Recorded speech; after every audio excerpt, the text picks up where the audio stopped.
Well, good afternoon, and thank you for being here. My name is Jason Clodfelter. I'm with MapForsyth, which is the local geographic information office here with the City of Winston-Salem and Forsyth County. I want to talk to you a little bit about a project that we worked on for the last little while with our Sheriff's Office. As you will get into, you'll see kind of the end result is the dashboard, and so for a lot of us, the dashboard, we're all getting used to that, right? But what I really wanted to highlight more so than the dashboard itself is just the collaborative effort that it took to get there. And then Captain Loveland is here with us from the Sheriff's Office, and I want him to talk about the return on investment from their perspective. I mean, we can do these things all day long, but if they're not being used, if they're not beneficial to the end user, we're wasting our time doing it. So I'm going to kind of get going here. Again, MapForsyth, what is GSI that somebody did earlier yesterday, GIS? We have to explain what MapForsyth is all the time.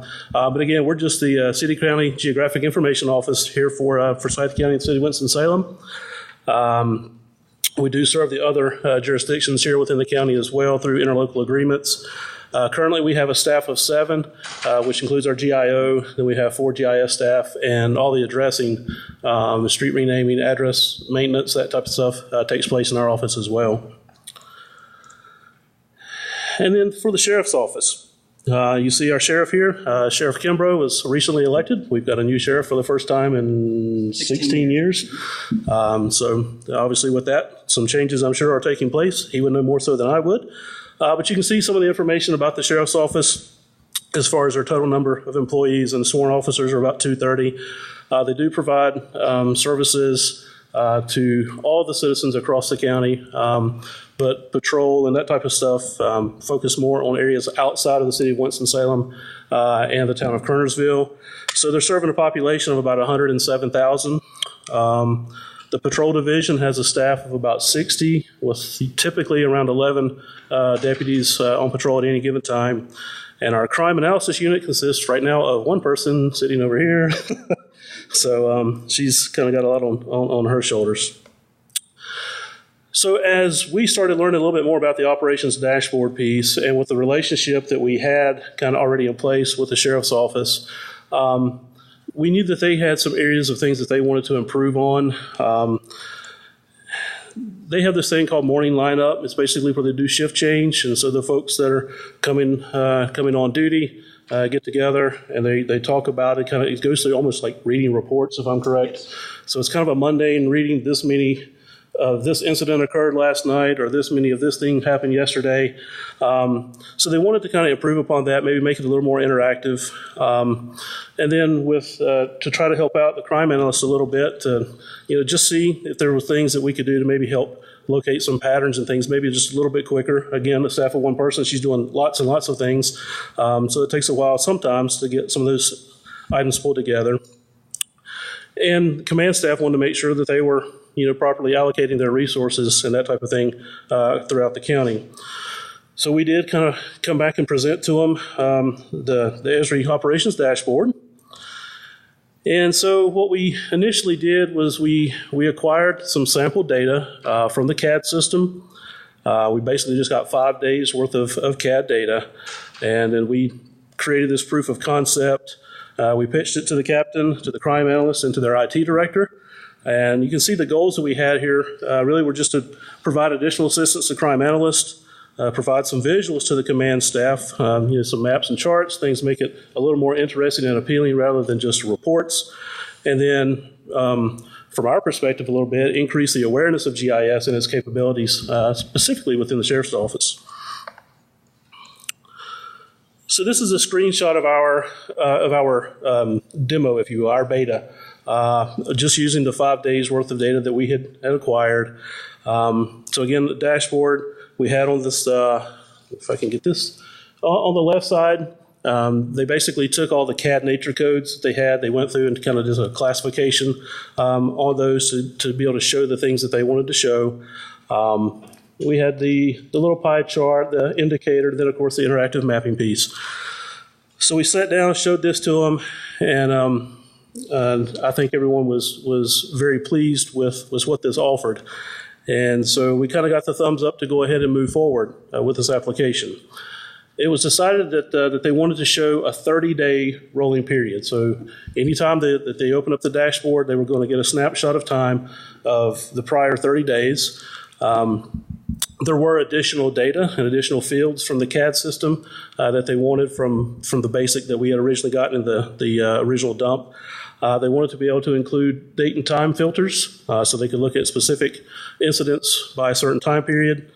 They wanted to add some additional charts, as you can see here, looking at things by priority, by beat or zone, those type of things. Wanted to find a way to kind of automate this process. Again, go back to that morning lineup, revising that, make it a little more interactive. And so all along as we're talking about this, my thoughts is that we're going to put this together and that it's going to be presented to folks like Captain Loveland and others in the command staff for them to be utilizing in the office. What came to as a little bit of a surprise to me was when Captain Loveland said, this needs to go to the deputies in the field. And I'll let him kind of explain some of that as we go on a little bit more with some of his things. But all of a sudden, I got real nervous because we're putting it out there in the field. Then I started thinking Esri licenses, credits, for all this kind of stuff going through my head and that type of thing. But I thought it was really ingenious, to me anyway, that we wanted to take that he wanted to take this, not just at the command staff, the guys sitting in the office, but to give it to the ones that are on patrol, the ones that are going to a call. They can look at to see what else may have be happening in that area while they're in the field. So as we started to move forward with this, we had a few obstacles to overcome, as I'm sure you all do with any of your projects. Our office, we have no direct access into CAD. We don't have any interface. We can't get to it, can't see it. We're part of the Forsyth County network. The sheriff's office is on a different domain and network. We're across the street from each other, but we can't see each other. They have their own IT staff. We have our own IT staff. Some of the data that they're wanting to look at is CGIS data. So there were some security issues there, the criminal justice information data. And then the big one that I kept coming back to were the AGOL licenses. We were already at capacity. We do not have an ELA here. So as far as on our side for the county side, we were at capacity for licenses. They had one AGOL license. And unfortunately, just to other restraints and demands on the analyst, she's not at liberty. She doesn't really have the authority and some of the background to administer the AGOL and that kind of thing.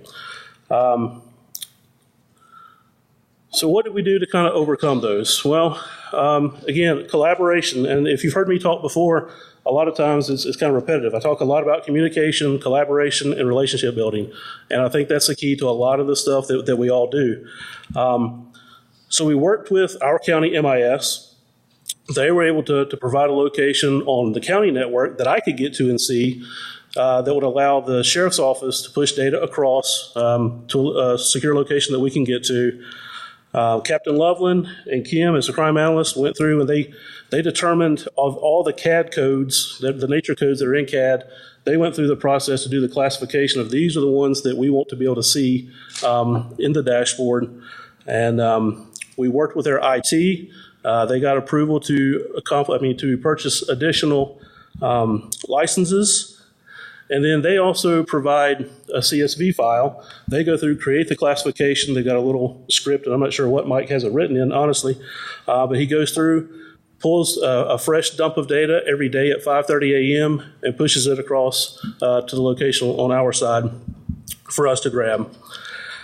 And then as far as our office, we maintain and administer the ArcGIS Online account for the sheriff's office currently. Any of the web apps that are there, we configured the dashboard. We host the map services from our side. And then we, using Python, went through to develop a script to update this process on a daily basis. I was going to do a live demo, but I'm scared of that because we know how that works sometimes. So I'm just going to show you kind of some screenshots. So if you remember the first image that we showed earlier of a draft of our beta, went from that to what you see here. So, yes, sir. I'm just going to step in here real quick and explain some of this just real quick. So on the left-hand side, we have our CAD nature codes classification, which the officers can select any of those. So they can either have all of them or just certain ones. You see the time date there in the bottom left-hand corner. And then all the dots here, these are all of our calls. And as a sheriff's office, we have a lot in the city of Winston, but that also includes all of the civil stuff that we handle. So the officer can actually click on any of these dots, and Jason's probably got some slides that show that, and actually pull up information about those calls. Now, it doesn't give them everything, but at least gives them a starting point of where to go to do their research for a call in that particular area. So, actually, I didn't put that in there because they told me I couldn't because it was CGIS data. Okay. So, so anyway, like you said, so the original dashboard turned into this. So again, we've got the classifications, date and time filters. You may see the tabs under these pie charts here. Again, they can toggle back and forth between the beat or the zone and the jurisdiction, call source and call priority, the various call types by number over here. And if you're familiar with dashboards, you know you can relate all these things to one another. You know, like on these pie charts here, you can actually click on any of these colors and the map changes to just that particular area. So we wanted to give as much functionality as we could to the officers to really narrow in on the area or the calls that they want to look at. Yeah, so in this case, I checked for auto break-ins. We're looking at the 30-day time period, which did not include yesterday, it was the previous 30 days. So you can see during this time we had 23 auto break-ins across the county that the sheriff's office had calls for. You can see those locations. You can see how the pie charts change as well. If we want to go a little bit further and look at, I think the next I go and click on the pie chart here for the zone for Rural Hall, one of our municipalities. In doing so, again, we're still looking at auto break-ins just for Rural Hall for this 30-day period. Again, the map is interactive. We can zoom in. They can change the base map if they'd like to, turn on some different layers, and again, can click on any of those individual incidents to get further information, the incident number and various things like that. I did not get that. Sorry. The big thing about the map being interactive is we want our officers to be able to really see trends. So, you know, if they see one dot, it's not a big deal. If they see 5 or 6 dots really close together, that's an area they need to focus their patrol on. So that's why I was really big on pushing this out to patrol and our civil guys, because they're the ones out in the field and they're sort of responsible for their area. And then they can sort of see the trends themselves without having to go through our crime analyst on a daily basis to see these things.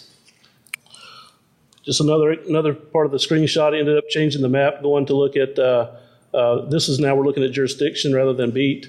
We're looking at the village of Clemens, so you can see all the points, the incidents, the calls, 1,875 for those. Move on again, I'm looking still just at Clemens for the same time period. Now we're looking only at assaults. And so you can start to see some of these areas and again, some of those patterns. And again, this is at the fingertips of the guys and gals out in the field. And then just to show the date and time piece, we're looking now, I've gone back to everything countywide. We're looking at everything from 6 a.m. on the 25th to 6 a.m. on the 26th, earlier this week. And you can see the events that have happened. Again, the call source and the priority for these guys, that means a lot to them, doesn't mean as much to me. But again, the application is developed for them, not for me. So again, you know, if you're familiar with dashboards, this is not necessarily a new concept kind of thing. But for an entity that has not been exposed much to GIS, to go from not a lot or from reports and paper maps and different things like that to something like this that can be not only on the desk, I mean on the computers of these guys in the office at the command staff level, but also in the units and the cars out in the field, at least from my perspective, I think is a pretty big deal. And that's what I'm going to let Captain Loveland talk a little bit about from their perspective, how they see this as a benefit to them. Yeah, so the benefits here, you know, first we have there is deputies responding to calls can access previous calls reported in the same area. So previously they would have to go to Kim, our crime analyst, or go to communications and have them pull that information out of CAD. This gives them everything they need right there at their fingertips. So if I'm off for the weekend, I come back in Monday morning, I can actually look and see what happened in my area over the weekend without having to go to someone else, and it's right there at my fingertips. It's almost instant when they get it. This is web-based. They pull it up in the vehicle. So they don't have to be sitting at a computer in the office or anything like that. It moves around with them and everything. So they have access to it all the time. The crime analyst, it helps her in providing the trend information, but also helps the officers to see it themselves versus, again, having to go to our one crime analyst. She can focus more now on the more project stuff that we have or anything that goes further back than 30 days. And we did 30 days just from a data standpoint of transmitting data across the Verizon network. We just have to be careful about how much we transmit because we didn't want to slow down the computers in the officer's vehicle. So that's why we're only doing 30 days. But it helps the crime analysts out in helping to show that same thing. Provides assistance to the investigators. Everybody in the office has access to this. It's one basic login. They don't have any admin rights to change anything. So it's basically just a view only, but we've given it to all of our officers, not just patrol, not just command staff. Anybody can log in and see this. So if I'm an investigator and I'm investigating, auto B&Es, I can now look and see which ones were around the one that I was assigned, and those are probably going to be linked together. So it makes it a lot easier for me. Time saving and passing on the information. Initially, our lineups used to be that the officers would come into the office. We'd have 2 reports generated every morning by our communications center. One was what happened for the past 24 hours in the entire county and what happened or how many people were or which people were booked into the jail in the last 24 hours. Guys nowadays do not like reports. They don't want to read stuff. They want it at their fingertips. They want it on a computer. So this was a way for us to, instead of sending them this report that they're never going to read and have never looked at, they just hit delete when they get it. This is now something that they're hopefully going to look at because it's now computer-based and they have it right there at their fingertips. So transferring of the information, I don't have to now go to the guy that I'm relieving out in that zone and say, hey, tell me what happened over the weekend while I was off. I now have access to all that. So it's really helped us on on saving time as far as transferring information from one squad to another. The crime analyst extraction of overnight calls and creating maps. Instead of CID coming in and saying, hey, can you give us a map of what happened in this area last night? We heard we had a string of break-ins. The detective now sits there at his desk and pulls it all up. He doesn't have to go to the crime analyst at all anymore. So it saves a lot of time on her end. The 30-day period, again, we just did that just for data purposes. We told all of our guys, if you need more than 30 days, go to the crime analyst. That's what she's there for. But we gave them 30 days just to kind of restrict as far as how much data we're transmitting across the network. Clear evidence that data-driven analysis can be useful. As we've seen with the detectives, they can pull up the information. A patrol officer, if I'm responsible for a certain area, I know what's happening in my area at all times because I can now pull that up. So it really puts a lot more emphasis on them using the data in how they do their patrolling and what areas to look out for. And then I'll let Jason talk about the GIS stuff there. Yeah, so for us, this has been a huge thing. Again, this is that thing of getting our foot in the door, so to speak, with the sheriff's office. We've had a great relationship with the crime analyst, and but she's helping us to bridge the gap and reach more and more folks. So this is already leading to a couple of additional dashboards within the sheriff's office. One that we're working on, I've got the data for, I haven't been able to do it yet, primarily for the sheriff himself and a couple of the upper command staff. It's their weekend biggies. So when they're off on the weekend, they come in and it's just focused on a few different incident types that may have occurred over the weekend while they were out. But we're able to use this as a pilot, if you will, and we've showed this to County Fire, EMS. We've also showed it to some of the folks at City PD and Fire, and it's generating a lot of conversation. And it's like, hey, I want that. How do we do? What do we do? How do we get started? Kind of thing. So there's a lot of wheels turning right now across some of these agencies, and for us, that's a big deal to get GISs. We're trying to push it on everybody, right? So, but to get it as far-reaching as we can within the agencies across the county. So. And with that, I think that was all that we had. So we take any questions if there are any. Yes, sir. As the popularity is increasing in the dashboard arena, have you guys sought making that data transfer easier? Maybe a direct connection between databases? So the question is, with the popularity of the dashboards, have we looked at making the data transfer easier between like us and the county or whatever? Everybody likes their data. They want to hold on to it. And I'm just wondering if you guys are discussing opening that channel a little bit more. So the way the sheriff's office is set up here is we have our own IT department. And we set that up about 15 years ago because the county MIS department could not provide us with the really level of support that we needed. So we're kind of unusual in that we have our own IT department. We don't have a problem of holding onto our data. We'll share it. The thing we have to be concerned about is the CGIS guidelines and making sure that we're not transmitting data and someone could see it that's not allowed to see it. But as far as really transferring over, we really haven't had any hardships or anything about giving them the data or anything and them putting it in the dashboard. But I'll let Jason talk about that. We've talked a little bit between myself and the IT director about the possibility of doing more of a direct interface, but it's just kind of early discussions, and the money that would be involved, maybe additional servers that may have to sit for different interface and things like that. So it is something that's out there, but nothing moving on that at the moment. Yes, sir. Other questions? Any other questions? Wow, we did really good or really bad. Yes, ma'am. I'm not sure some of that data. So sharing the data with the public. We do have a website. We have our website, and on that we have P2C, which is police to citizen. The citizens are able to go there and pull up any information that they are eligible to see. So we've had that established for quite some time with our records management system. We would not share this with the public because there is data and information here that they are not allowed to see. So we currently have our P2C website. That's where we direct all of our citizens to go. If they want additional information that we're allowed to give them, then Kim Higgins, our crime analyst, does reports and sends those to them. But, yeah. Question? Yes, ma'am. Question? Are we doing anything to measure outcomes? Yeah, and I'll let Jason speak to that. Well, are you talking about as far as? I guess that's more for. Well, yeah. I was thinking of more from a tracking standpoint of the users on it. But yeah, from that standpoint, we are seeing that our officers are using the data and patrolling in those areas where sort of hotspots are. Instead of them having to relay information from one shift to the next, these officers now can take the information and they're patrolling more in those hotspot areas.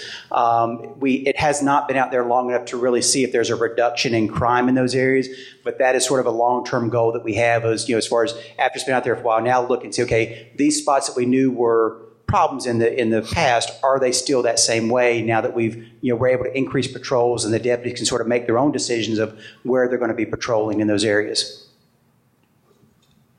Yes, sir. I guess it's more of a comment. A lot of local governments use GIS for planning and utilities and sanitation and so many things. But it's like law enforcement is over here and we don't mess with them.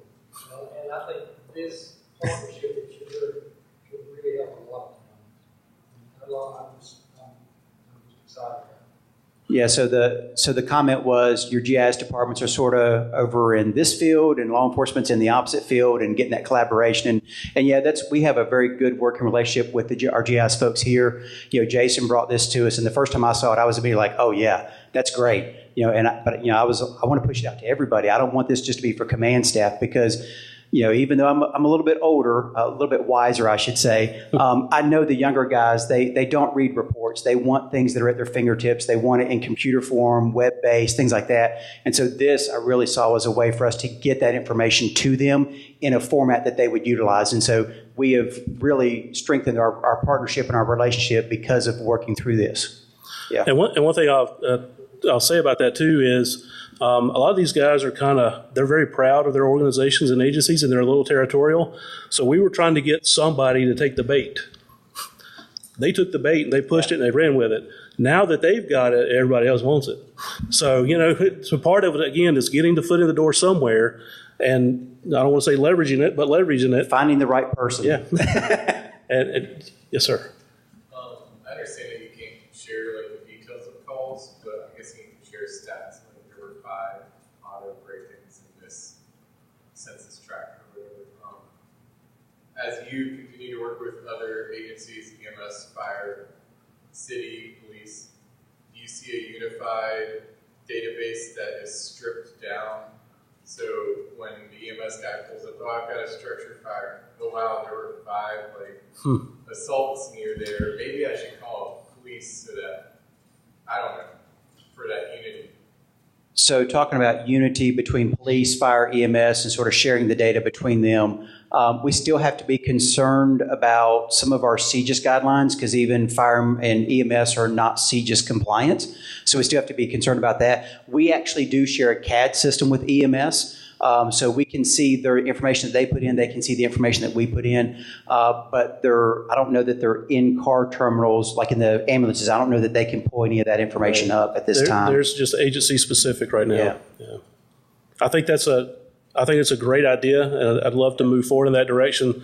But there are several hurdles with protected data from the EMS side, CGIS data from their side, and then a lot of it's just, it's just still somewhat territorial. This is our stuff. This is our stuff. This is our stuff. So when we merged, or they moved emergency services, which is county fire and EMS, they moved their communications into our building. We still have separate communication centers, but when we started sharing a CAD system, we actually all had to be HIPAA certified because we were going to be able to see now medical information in the system. So we all had to sort of go through a transition for that in order for our communicators and us as deputies, because we have access to CAD to be able to see that information. So there's a lot of hurdles I have to go through in order to be able to do things like that.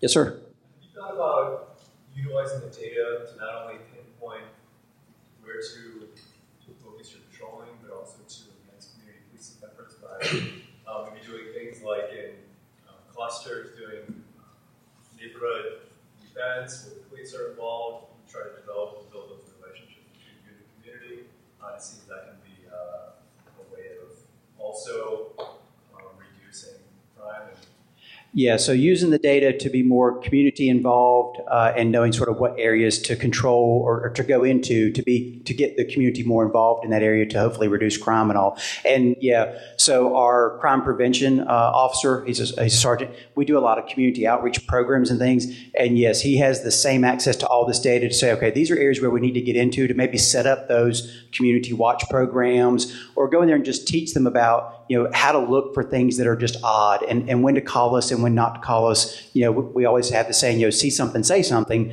because so many times people don't want to say anything. So yes, our crime prevention officer is using it as well to go into some of those areas where we have those hot spots or those areas where there are some things, if we see a cluster of break-ins, go into that neighborhood and say, hey, lock your doors, take your keys in with you, things like that. Just educate them on things to prevent themselves from being a victim. So they're using it as well, too, and we're using it in the community that way. Yes. we get on time. I think our time's up.